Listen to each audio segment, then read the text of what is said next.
नमस्कार, PP news line के prime time में आप सबका स्वागत। मैं हूं रजनी अनुभव। आइए सबसे पहले नजर डालते हैं आज दिन भर की प्रमुख सुर्खियों पर। तीसरे नवरात्रे पर भी मां बावे वाली मंदिर में काफी संख्या में भक्तों ने टेका माथा, सुख समृद्धि की कामना। शहीद भगत सिंह को किया गया याद, अर्पित की गई श्रद्धांजलि। महबूबा मुफ्ती सेब व्यापारियों के धरने में हुई शामिल, हाईवे जाम करने की दी चेतावनी, बढ़ता विवाद देख एक दिन छोड़कर सेब ट्रक निकाले जाने के दिए गए आदेश। All Jammu west reserved categories के प्रदर्शन ने किया 120वें दिन में प्रवेश। आज तीसरे नवरात्रि पर भी हजारों की संख्या में श्रद्धालु मंदिरों में पहुंचे और मां भगवती का आशीर्वाद लिया। मां बावे वाली मंदिर में सुबह से ही श्रद्धालुओं की लंबी लंबी कतारें देखने को मिली और श्रद्धालुओं को किसी तरह की कोई परेशानी ना हो, इसके लिए स्वयंसेवी काफी संख्या में सहायता के लिए मंदिर परिसर में तैनात हैं। नवरात्र के चलते शहर के मंदिरों की सुरक्षा के भी पुख्ता प्रबंध किए गए हैं। बाहु फोर्ट में अतिरिक्त पुलिस कर्मियों की तैनाती की गई है। भक्त इस अवसर पर काफी उत्साहित नजर आ रहे हैं, जिन्होंने सभी को नवरात्रों की हार्दिक शुभकामनाएं दी। भगत सिंह जी के जन्मदिवस पर उन्हें भावभीनी श्रद्धांजलि अर्पित की गई और उनके द्वारा दिखाए गए मार्ग पर चलने के लिए लोगों को प्रेरित किया गया। इस मौके पर मुख्य अतिथि के रूप में एसपी कुलवीर हांडा खास तौर पर मौजूद थे। वहां पर फ्री मेडिकल कैंप का आयोजन किया गया, साथ ही साथ योगासन भी करवाया गया और साथ ही साथ लोगों को नशे से किस तरह से मुक्ति पा सकते हैं इसके बारे में भी जागरूक किया गया। हम सब लोग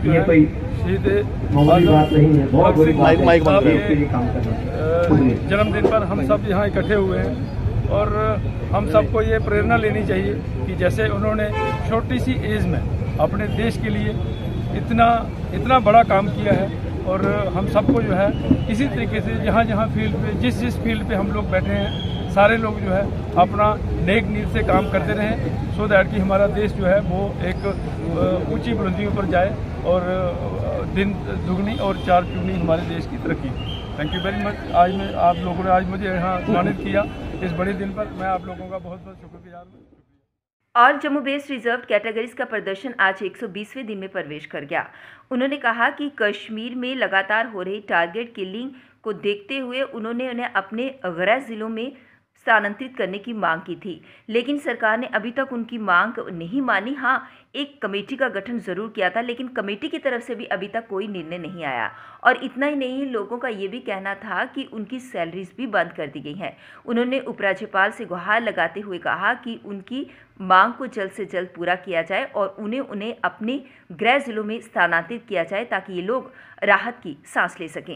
के बनाई जाए जल्दी से जल्दी, और जब तक वहाँ हालात ठीक नहीं होते हैं हमारी सर्विस यहाँ ली जाए। हमारे बच्चे यहाँ धरने में बैठे हैं कि जो कुछ बच्चे हमारे वहाँ पे पढ़ते हैं वो घरों में बैठे हैं, स्कूल नहीं जा रहे। हमारी बेटियाँ, बेटी पढ़ाओ बेटी बचाओ, ये जो नारा है मुझे फेल होते दिख रहा है, क्योंकि हमारी बेटियां घर बैठी हैं, वो पढ़ नहीं रही हैं। और बेटियां अगर बेटियां बचेंगी ही नहीं तो पढ़ेंगी कैसे? वहाँ इतना खतरे का माहौल है। एक बेटी तो हमारी शहीद हो गई है, अब उनसे भी छोटी बेटियां जो वहाँ स्कूलों में पढ़ती हैं, अब क्या उनका नंबर लगाना है? फिर हमारी एडमिनिस्ट्रेशन जागेगी। मैं हाथ जोड़ के विनती करती हूँ एलजी साहब से कि हमारे बारे में कुछ सोचा जाए, तो कोई दया भाव दिखाया जाए और हमारी ट्रांसफर पॉलिसी बनाई।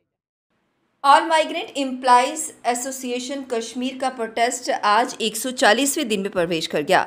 इन्होंने कहा कि बार बार सरकार से आह्वान किया जा रहा है कि इनको इनके गृह जिलों में स्थानांतरित किया जाए ताकि ये लोग राहत की सांस ले सके, क्योंकि टारगेट किलिंग के अंतर्गत ये काफ़ी डरे हुए हैं और ये प्रशासन से बार बार मांग कर रहे हैं कि इन्हें इनके गृह जिलों में स्थानांतरित किया जाए। इसी को लेकर उन्होंने आज भी प्रदर्शन किया।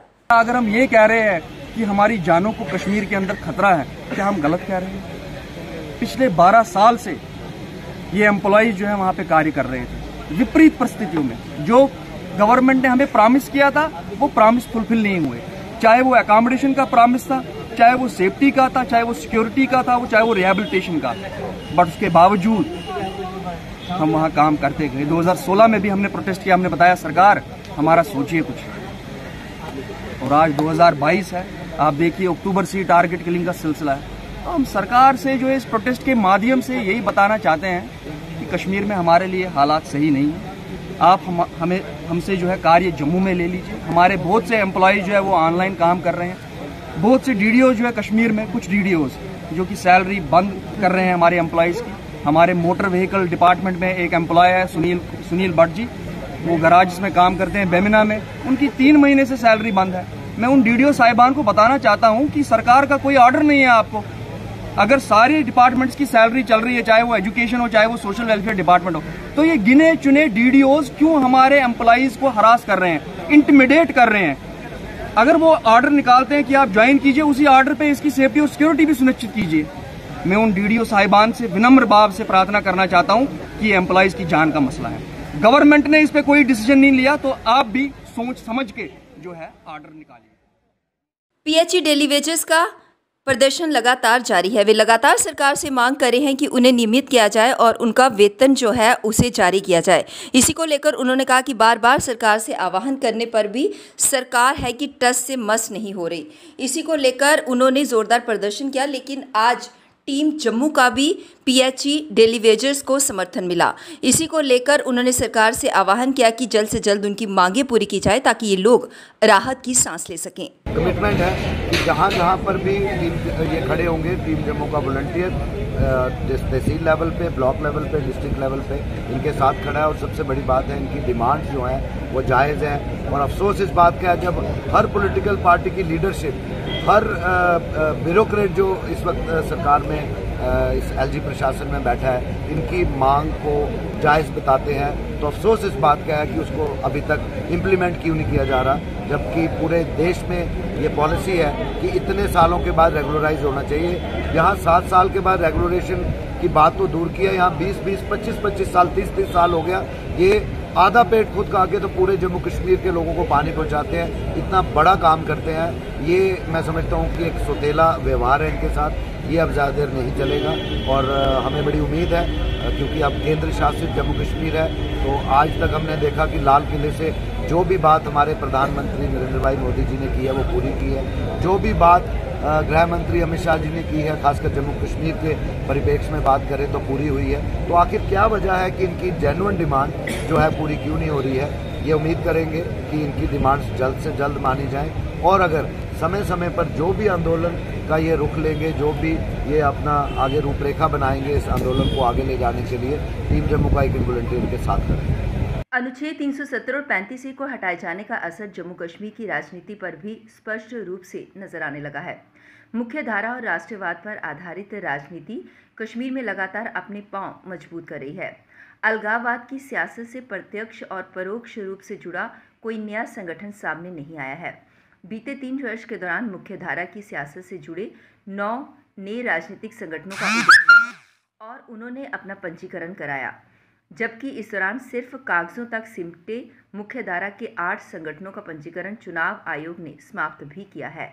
5 अगस्त 2019 से पूर्व जम्मू कश्मीर की सियासत में अलगाववाद और आतंकवाद का प्रत्यक्ष परोक्ष समर्थन करने वाले संगठनों का ही बोलबाला था।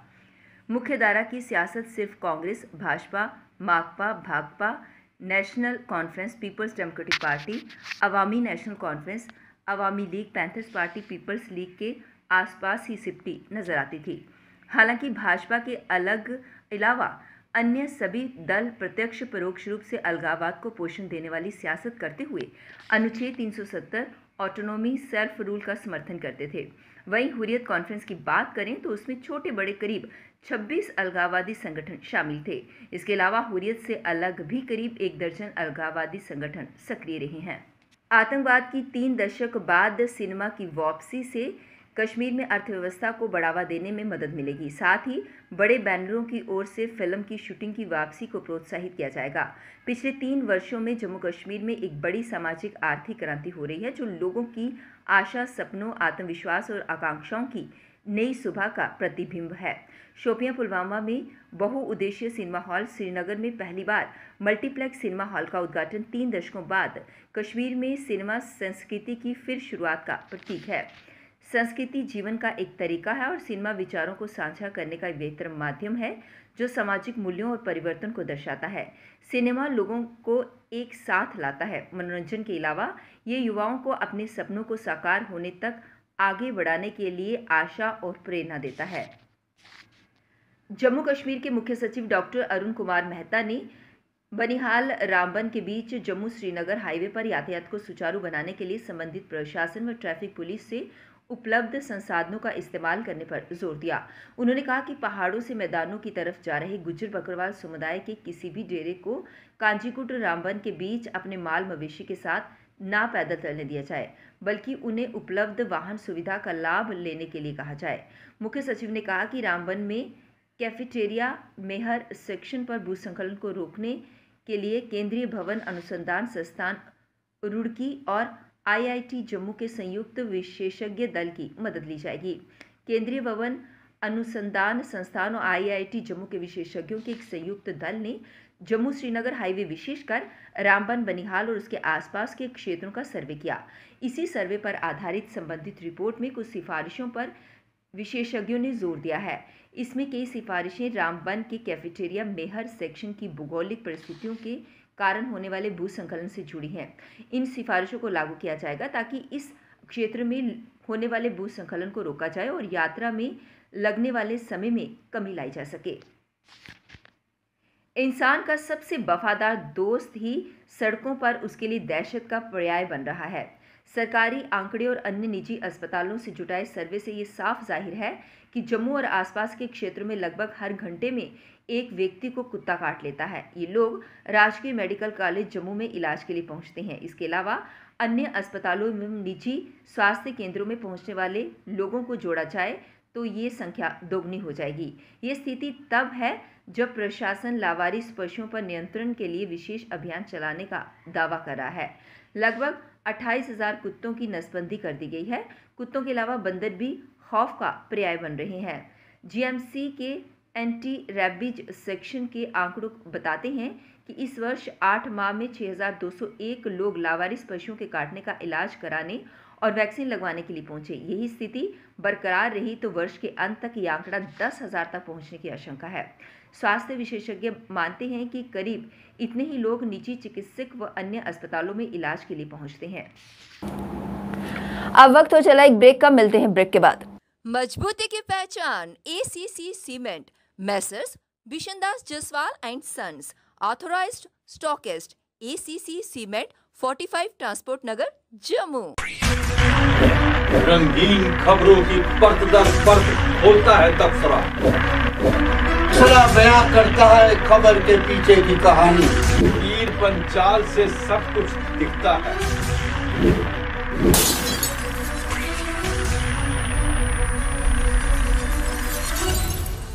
ब्रेक के बाद बढ़ते हैं अगली बड़ी खबर की तरफ। देश के 1800 शहरों में आयोजित इंडियन स्वच्छता लीग में जम्मू कश्मीर के 7 शहर चयनित हुए हैं। विशेष रूप से उल्लेखनीय में 2 शहर शामिल हैं। ये सभी कचरा मुक्त शहर की दिशा में किए गए प्रयास के लिए चयनित हुए हैं। इन सभी शहरों के प्रतिनिधियों को 30 सितंबर को दिल्ली के ताल कटोरा स्टेडियम में आयोजित समारोह में सम्मानित किया जाएगा।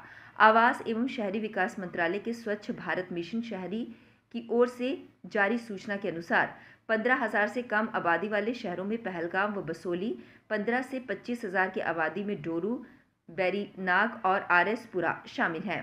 50,000 तक की आबादी में गांदरबल, 1 लाख से 3 लाख की आबादी में अनंतनाग शामिल है। इन सभी को पुरस्कृत किया जाएगा। उधमपुर श्रीनगर बारामूला रेल लिंक परियोजना में एक बड़ी उपलब्धि दर्ज हुई है। पहली बार विद्युत रेलगाड़ी बारामूला से बनिहाल पहुंची है। कश्मीर घाटी में रेल लाइन का विद्युतीकरण कार्य पूरा हो चुका है। अब रेल सेक्शन को लागू किया गया है। इस बारे में उत्तर रेलवे के महाप्रबंधक आशुतोष गंगल ने बताया कि उत्तर रेलवे ने 0 कार्बन उत्सर्जन हासिल करने और विशेष रूप से कश्मीर घाटी में बिजली से रेलगाड़ी चलाने के लिए बनिहाल श्रीनगर बारामूला रेल सेक्शन के विद्युतीकरण कार्य को पूरा कर लिया है। रेलवे ने 24 से 26 सितंबर 2022 तक किए गए वैधानिक निरीक्षण के बाद बनिहाल श्रीनगर बारामूला रेल सेक्शन को चालू किया। दक्षिण कश्मीर के कुलगाम में मंगलवार को लगातार दूसरे दिन हुई मुठभेड़ में सुरक्षा बलों ने जैश-ए-मोहम्मद के 2 आतंकियों को मार गिराया। सोमवार को जैश कमांडर पाकिस्तानी आतंकी को सुरक्षा बलों ने ढेर कर दिया। इसी तरह 24 घंटों में 3 आतंकियों का खात्मा किया जा चुका है। मंगलवार को मारे गए आतंकियों की शिनाख्त मोहम्मद शफी गनी और मोहम्मद आसिफ वानी के रूप में हुई है। जिन 2 जगहों पर मुठभेड़ हुई वहां से सुरक्षा बलों को आपत्तिजनक सामग्री के साथ एक AK-56 और 2 47 राइफल, एक पिस्टल, एक ग्रेनेड, 4 मैगजीन बरामद हुई। पुलिस के मुताबिक जिले के अहबाटू गांव में आतंकियों की मौजूदगी की सूचना पर सुरक्षा बलों ने घेराबंदी शुरू कर दी।